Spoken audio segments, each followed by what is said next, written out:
नमस्कार, मी कीर्ती गायकवाड. स्वागत आहे आपलं आय न्यूज 28 मध्ये.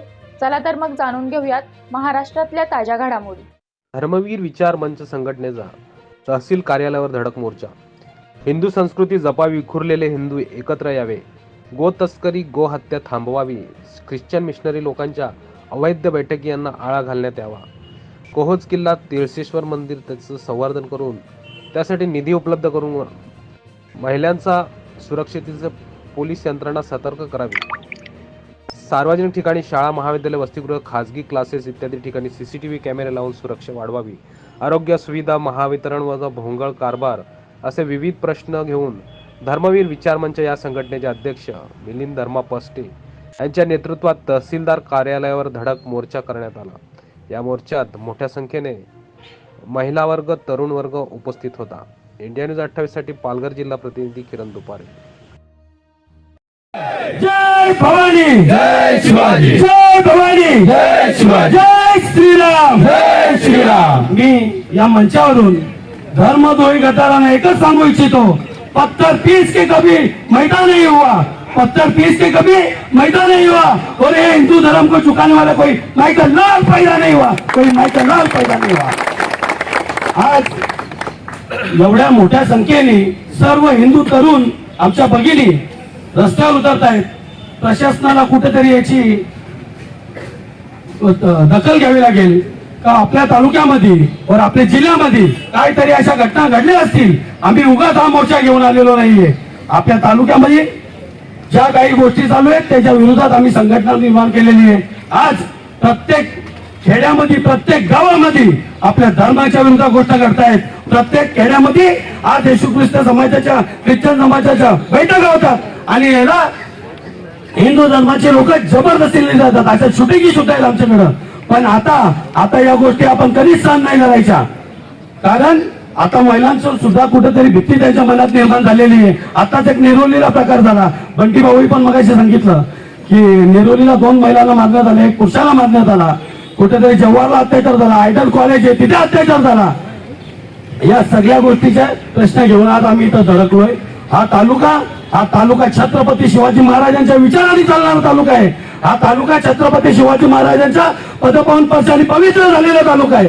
या तालुक्यात आम्ही धर्मांतराला वरती डोकं काढून देणार नाही आणि आम्ही खास तर हिंदू कधीच डोकं काढून देणार नाही. आणि आमच्या हिंदू धर्मावर जेव्हा जेव्हा घाला होईल हा सगळा तरुण वर्ग पुन्हा प्रशासनाला दाबीचं राहील.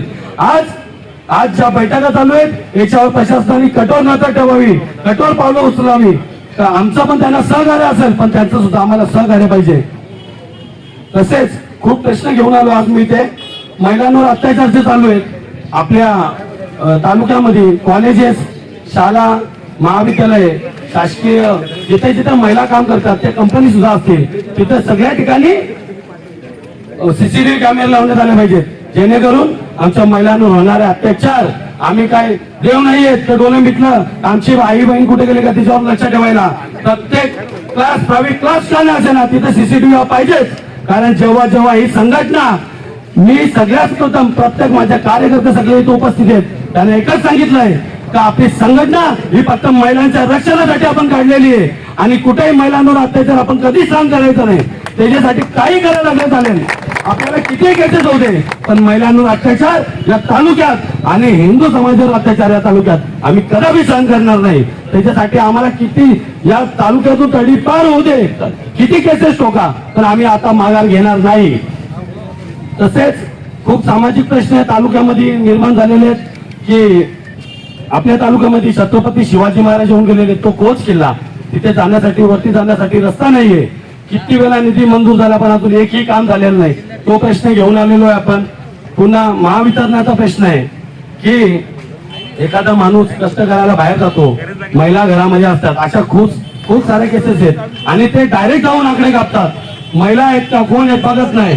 ही एक त्यांची तक्रार आपल्याकडे आलेली आहे आणि प्रत्येक शेतकऱ्याला काही डोळे झाकपणा करून हजारो लाखो रुपयाचं बिल लावलेले. एक शेतकरी जेव्हा त्याच्या शेतावर जातो, तो कष्ट करतो, राबतो, तेव्हा त्याच्या लेकरांचं त्याचं फक्त पोट भरतो, बस एवढाच त्याला त्याच्यातून उत्पन्न भेटतंय. तो आज शेतकरी तो बिल भरून कुठेल 2-2 लाखाचा कुठून भरेल? त्याच्याजवळ असला पर्याय काय होईल? एकच, आत्महत्या. या महावितरण कंपनीला मी इथून सांगतो कोणत्या शेतकऱ्यांनी जर तुमच्या बिलाला कंटाळून आत्महत्या केली, ही धर्मवीर संघटना काय तुम्हाला दाखवण्यात येईल? ही धर्मवीर संघटना काय तुम्हाला दाखवण्यात येईल? तसेच आपल्या जवळ तीर्थेश्वर मंदिर आहे. ते मंदिर 5-10 हजार वर्ष जुने आहे. पण अख्ख्या हिंदुस्थान मधून तिथे जनता येते दर्शन घ्यायला. हिंदू समाज येतो, पण तिथे कुठे राहण्याची सोय नाही. तिथे शासकीय विश्रामगृहाची आपली मागणी आहे की 50 रूमचं शासकीय विश्रामगृह पाहिजे, की बाहेरचा माणूस आला त्याला आपला वाडा तिथे दर्शन घेतलं पाहिजे तीर्थाचे. आणि वाड्यात आपले काय काय आहे, जंगल कसं आहे, छत्रपती शिवाजी महाराज येऊन गेलेले आहेत, सगळ्या गोष्टी त्यांना बघायला भेटल्या पाहिजेत. अहो, आपल्या एक शोकांतिका आहे की आपल्या तालुक्यात 600 कंपन्या आहेत आणि कितीतरी उद्योगधंदे आहेत, पण आपल्या गावामध्ये, आपल्या तालुक्यात गाव 174 आहेत. तुम्ही विचार करा, सीआरएस फंडचा वापर कुठे होतो? त्याला जबाबदार कोण आहे? त्याला प्रशासन जबाबदार आहे. जर प्रत्येक कंपनी, एक गावाला 3-3 कंपनीने सीआरएस फंड दिला तर आज आपलं गाव कुठे असेल? या जगात आपल्या तालुक्याचा आदर्श असेल. पण या गोष्टी होत का नाही? याच्यासाठी वारंवार आमची संघटना हे प्रश्न उपस्थित करत राहील. आणि त्याच्यानंतर गोहत्याचा प्रश्न इथे, गोहत्या खूप मोठ्या प्रमाणात चालू आहे. आता 2 घटना घडल्या बंटी भाऊ, की एक खोपरीला एक स्कॉर्पिओ गाडी जात होती, आपल्या मुलांना कट मारून बजरंग दलवाले होते, तर त्यांनी पाठलाग केला. ती गाडीतून जेव्हा 4घे जण उतरले तेव्हा ते हत्यार बंद उतरले, तलवारी घेऊन उतरले आपल्या हिंदू धर्माच्या मुलावर. का हा प्रकार आपण कुठपर्यंत सहन करायचा? त्याच्यानंतर कोडूस येथे परत गाई सापडवण्यात आल्या, तिथे वादावाद झाला. ह्या गो तस्कर आहे आपला वाडा तालुका सेंटर बनवून ठेवलाय का? हा, आपण हिंदू धर्म झोपलेले नाहीयेत, आपण सर्व तरुण झोपलेले नाहीत. आता प्रशासनाला आपल्याला जाब विचारायचं आहे का साहेब, हे जे प्रकार चालू आहे ते कुठेतरी थांबले पाहिजेत. आम्ही तुम्हाला सहकार्य करतो, तुम्ही आम्हाला सहकार्य करा. मी जास्त टाइम नाही घेणार, कारण ऊन खूप तापलेलं आहे.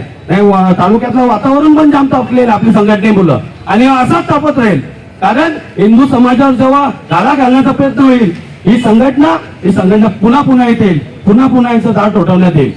बस एवढे बोलून माझे 2 शब्द संपवतो. छत्रपती शिवाजी महाराज की जय भवानी, जय शिवाजी, जय श्रीराम, जय श्रीराम, जय श्रीराम, जय श्रीराम. गर्व से गाओ, गर्व से गाओ. आम्ही हिंदू आहे.